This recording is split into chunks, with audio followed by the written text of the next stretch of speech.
कैसे हो विद्यार्थी मित्रों? आप सब मज़े में हो ना?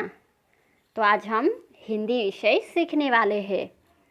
हिंदी विषय में हमने आखिर में 9वां जो प्रकरण है कैसा सुर, वो हमने पूर्ण किया था। आज हम 10वां प्रकरण जो है सीखो, जो कविता है। तो आज हम कविता सीखने वाले हैं। कौन सी कविता है? कविता का नाम है सीखो। हमें सीखो कविता सीखनी है आज, बराबर। ये कविता जो है उसके कवि है श्रीनाथ सिंह। क्या नाम है उनका? श्रीनाथ सिंह।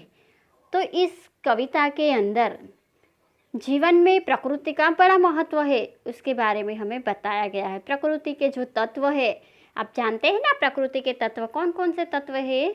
तो फूल है, भंवरे, सूरज, पेड़, आकाश, पानी, नदियाँ, पृथ्वी, ये सब जो है वो क्या है? वो प्रकृति के तत्व है।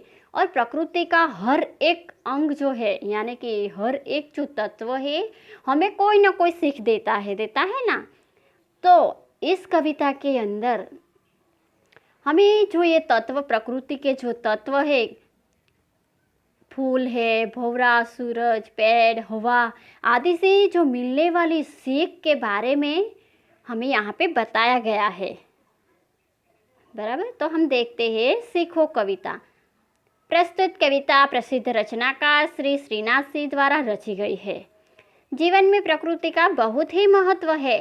इस कविता में कवि ने प्रकृति में मौजूद जो विभिन्न तत्वों है, फूल, भंवरे, सूरज, पेड़, पृथ्वी इत्यादि से कुछ न कुछ सीख लेने की प्रेरणा हमें दी है। तो यहाँ पे जो कविता दी है वो कविता पहले मैं आपको सुनाती हूँ, आप ध्यान से सुनिए। बाद में आपको भी ये कविता ऐसे गाकर तैयार करनी है।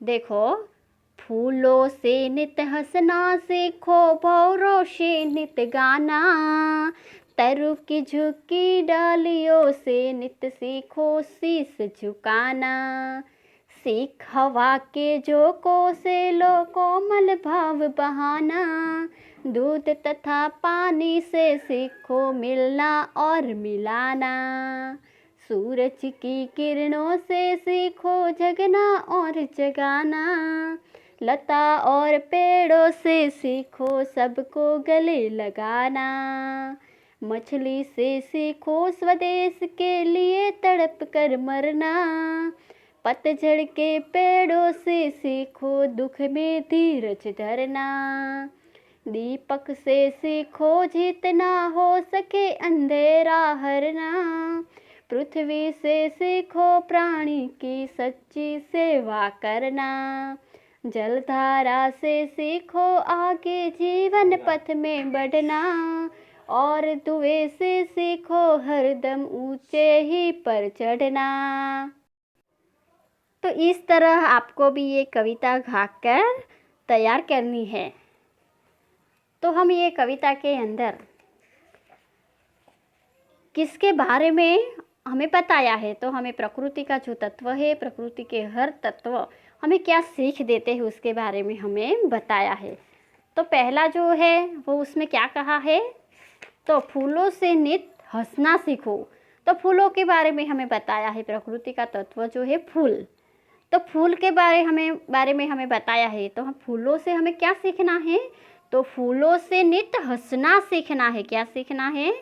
फूलों से नित हंसना। यहाँ पे हमें नित शब्द मिलता है, नया शब्द जो है नित। तो नित का अर्थ क्या होता है?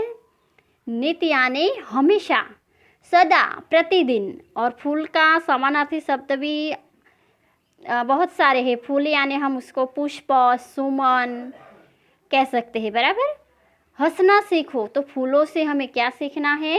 फूलों से सदा हंसते रहना हमें सीखना है। भंवरों से नित गाना सीखो। और भंवरों से, भंवरा यानी पता है ना आपको, भ्रमर, मधुकर, भंवरा, बराबर। भंवरों से हमें गाना सीखना है। भंवरा आपने देखा है ना, वो उस फूल के ऊपर गुनगुन गुनगुन करता रहता है, गाता रहता है। तो हमें भी भंवरे की तरह, मधुकर की तरह भंवरे की तरह हमेशा हमें गाते रहना है। फिर आगे क्या कहा है, तो तरु की झुकी डालियों से नित सीखो शीश झुकाना। तरु, तरु यानी पेड़, तरु यानी पेड़, और तरु की झुकी डालियों से, जो पेड़ है वो पेड़ की जो डाली होती है वो झुकी हुई होती है। तो हमें झुकी हुई जो डाली है, तो डालियों से हमें क्या सीखना है, तो नित सीखो शीश झुकाना। तो हमें हमेशा सिर झुकाकर जीना सीखना है, यानी कि सिर झुकाकर जीना यानी नम्रता रखकर हमें जीना है। कैसे, विनम्र होकर जीना है, हमें नम्रता रखना है, हमें विनम्र होके जीना है, ऐसा हमें सीखना है। फिर आगे देखो, सीख हवा के झोंकों से लो कोमल भाव बहाना, दूध तथा पानी से सीखो मिलना और मिलाना।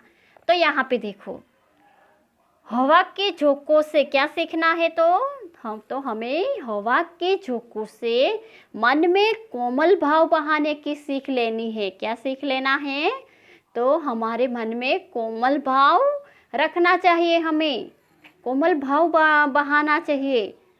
दूध तथा पानी से सीखो, दूध और पानी से हमें क्या सीखना चाहिए, तो मिलना और मिलाना, यानी कि एक दूसरे में मिलना और मिला देना सीखना चाहिए।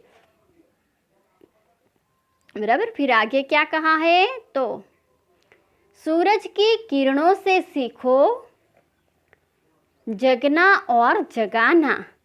तो सूरज की किरणों से हमें क्या सीखना है, तो स्वयं जागना है पहले तो, और दूसरों को भी जगाना सीखना है। सूरज, तो यहाँ पे सूरज शब्द जो है, तो सूरज को हम समानार्थी शब्द उसके बहुत सारे होते हैं। कौन कौन से शब्द होते हैं सूरज के, तो रवि, भानु होते हैं ना, सूर्य, भास्कर, प्रभाकर, बहुत सारे शब्द हैं उसके समानार्थी शब्द। तो हमें सूरज की किरणों से खुद जगना सीखना है और दूसरों को जगाना हमें सीखना है। फिर लता और पेड़ों से सीखो। यहाँ पे लता, लता यानी पता है आपको, लता यानी बेल। लता और पेड़ों से सीखो सबको गले लगाना। आपने लता को देखा होगा, बेल को देखा होगा, वो कैसे पेड़ को पेड़ पे होती है, जैसे गले लगी है, पेड़ को गले लगी है ऐसा हमें दिखता है। तो हमें लता और पेड़ों से सीखना चाहिए, तो सबको गले लगाना हमें सीखना चाहिए। क्या सीखना चाहिए, लता और पेड़ों से, तो सबको हमें गले लगाना सीखना चाहिए। फिर आगे क्या कहा है, तो देखते हैं आगे। मछली से सीखो स्वदेश के लिए तड़प कर मरना। तो हमें मछली क्या सीख देती है, मछली से हमें क्या सीखना चाहिए, तो मछली से हमें स्वदेश यानी अपना देश, स्वदेश यानी अपना देश।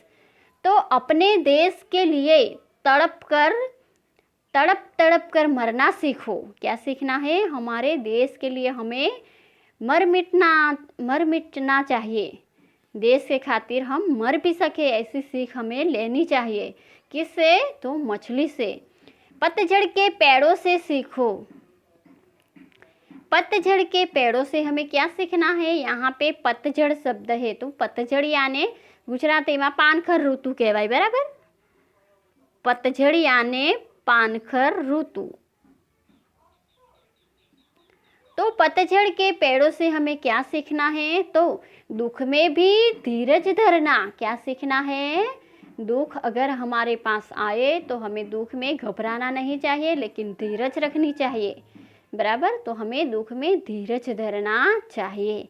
तो पतझड़ के पेड़ों से हमें क्या सीख मिलती है, तो पतझड़ के पेड़ों से हमें यह सीख मिलती है कि दुख आने पर भी हमें धीरज धरनी चाहिए। क्या करना चाहिए, धीरज धरनी चाहिए।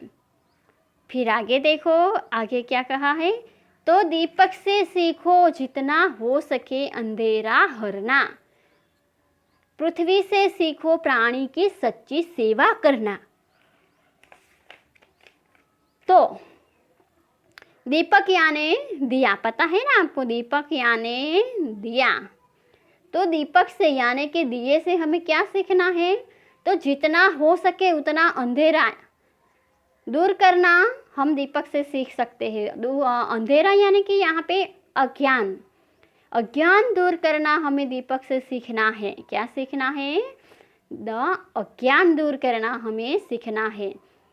पृथ्वी से सीखो प्राणी की सच्ची सेवा करना।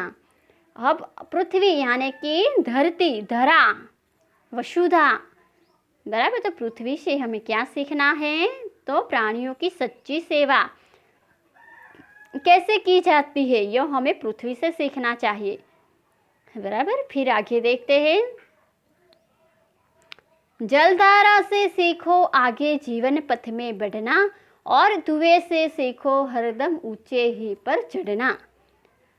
अब जलधारा, जलधारा यानी पानी की धारा या पानी का प्रवाह, उसे हम क्या कहेंगे, जलधारा।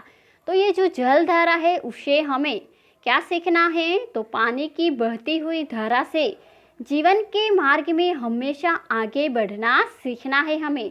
अगर हमारे पथ में कोई मुसीबत आए तो हमें उसका डटकर सामना करना है, और जलधारा का पानी, पानी की बहती हुई जो धारा है, उससे हमें जीवन में, मार्ग में हमेशा आगे बढ़ना सीखना चाहिए। और धुएं से सीखो हरदम ऊंचे ही पर चढ़ना। और धुएं से हमें क्या सीखना है, धुआं देखा है ना आपने, धुआं हरदम हमेशा, हम कहीं पे भी जलाए तो धुआं कहाँ जाएगा, ऊंचे ही जाएगा। तो हमें धुएं से जीवन में हमेशा उन्नति कैसे की जाए, हम हमारे जीवन में उन्नति के पथ पर कैसे आगे बढ़े, वो हमें धुएं से सीखना चाहिए। किससे सीखना चाहिए, धुएं से सीखना चाहिए, बराबर। तो इस कविता का जो सार है वो हम गुजराती में देखते हैं। सांभळजो, फूलों से नित हंसना सीखो, भौरों से नित गाना, तरु की झुकी डालियों से नित सीखो शीश झुकाना। तो फूलों पासेथी हमेशा हसता રહેવાનું શીખો, ભમરા પાસેથી હંમેશા ગાતા રહેવાનું શીખો, વૃક્ષની નમેલી ડાળીઓ પાસેથી સદાય માથું નમાવવાનું એટલે કે નમ્રતા રાખવાનું શીખો, એવું આપણને અહીં કહ્યું છે। પછી બીજા નંબર પર શું કીધું છે, તો सीख हवा के झोंकों से लो कोमल भाव बहाना, दूध तथा पानी से सीखो मिलना और मिलाना। पवननी लहरों पासेथी मनमा कोमल भावनाओं वહેડાવતા શીખો, दूध અને પાણી પાસેથી એકબીજામાં ભળવાનું અને ભેળવી દેવાનું શીખવાનું છે, બરાબર। આપણે શું શીખવાનું છે, दूध અને પાણી પાસેથી, दूध અને પાણી કેવા એકબીજાની અંદર ભળી જાય છે ને। दूधनी अंदर આપણે પાણી નાખીશું તો આપણને ખબર ના પડશે, અથવા પાણીની અંદર दूध નાખીશું તો આપણને ખબર ના પડે, કેવા બંને એક થઈ જાય છે, એકબીજામાં ભળી જાય છે। તો આપણે પણ એકબીજામાં ભળી જવાનું છે, એવી શીખ આપણે दूध અને પાણી પાસેથી શીખવાનું છે। પછી આગળ શું કીધું છે, सूरज की किरणें से सीखो जगना और जगाना, लता और पेड़ों से सीखो सबको गले लगाना। तो सूरजना किरणों पासेथी जागवानुं અને બીજાઓને જગાડવાનું શીખો, તેમજ વેલા અને ભૂલો જે વૃક્ષો છે એમની પાસેથી સૌને અપનાવવાનું શીખો। શું કીધું છે, વેલા અને વૃક્ષો પાસેથી અપનાવવાનું એટલે એકબીજાને આપણે કીધું ને કે ગલે લગાવવાનું, એટલે કે અપનાવવાનું શીખવા માટે કીધું છે। પછી આગળ શું કીધું છે, તો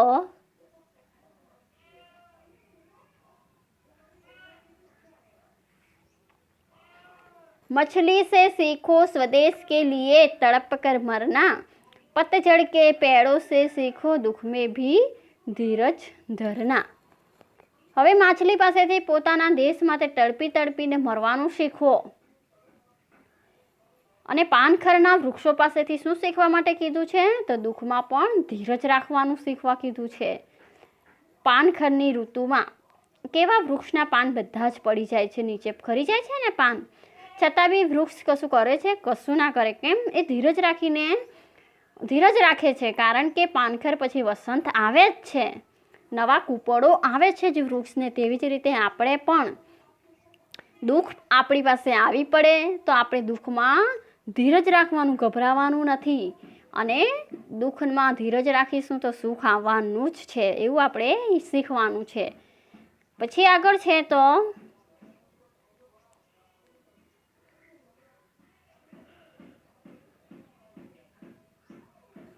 दीपक से सीखो जितना हो सके अंधेरा हरना, पृथ्वी से सीखो प्राणी की सच्ची सेवा करना. હવે શક્ય હોય તેટલો અંધકાર એટલે કે અજ્ઞાન દૂર કરવાનું આપણે કોની પાસેથી શીખવાનું છે? તો દીપક પાસેથી, એક દીવા પાસેથી શીખવાનું છે.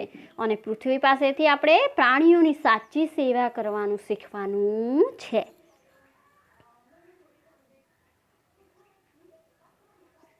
પછી આગળ શું કીધું છે?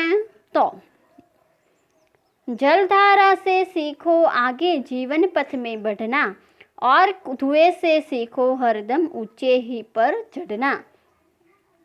હવે જલધારા એટલે કે પાણીની જે વહેતી ધારા છે, તો એ વહેતી ધારા પાસેથી જીવનમાં સદાય હંમેશા આગળ વધવાનું શીખવા માટે કહેવામાં આવ્યું છે.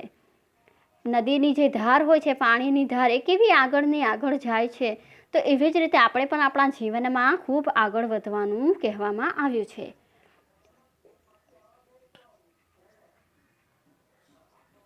ધુમાડા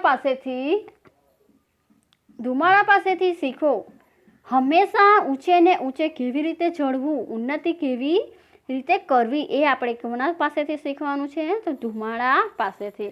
હવે તમે ધુમાડાને જોયો જ હશે. આપણે કશું પણ સળગાવીએ, ગમે ત્યાં સળગાવીએ તો ધુમાડો જે થાય છે, બરાબર, એમાંથી જે ધુમાડો નીકળે છે એ ધુમાડો હંમેશા ઉપર ઊંચે જ જશે. આપણે એને નીચે સળગાવીશું તો પણ ધુમાડો ક્યાં જાય છે? ઉપર અને ઉપર જ જશે. તો આપણે ધુમાડા પાસેથી શું શીખવાનું છે? તો ધુમાડા પાસેથી આપણે શીખવાનું છે કે હંમેશા ઊંચે ઊંચે કેવી રીતે ચડવું, એટલે કે આપણે ઉન્નતિ કેવી રીતે કરવું, એ આપણે ધુમાડા પાસેથી શીખવાનું છે. ભલે આપણે ગમે ત્યાં સળગાવીશું, નીચે સળગાવીશું, છતાં પણ ધુમાડો ક્યાં જશે? તો ધુમાડો હંમેશાના હંમેશા ઉપર ને ઉપર જશે, આકાશમાં ઊંચે આંબશે. તો આપણે પણ આપણા જીવનમાં હંમેશા ઉન્નતિ સાધવાની છે, આગળ વધવાનું છે. તો એ આપણે ધુમાડા પાસેથી શીખવાનું છે, બરાબર. તો મિત્રો, આપણે આ કવિતાને અહીં પૂર્ણ કરીએ છીએ, અને એના શબ્દાર્થ અને એના સ્વાધ્યાય સાથે આપણે નેક્સ્ટ વિડીયોમાં ફરી પાછા મળીશું.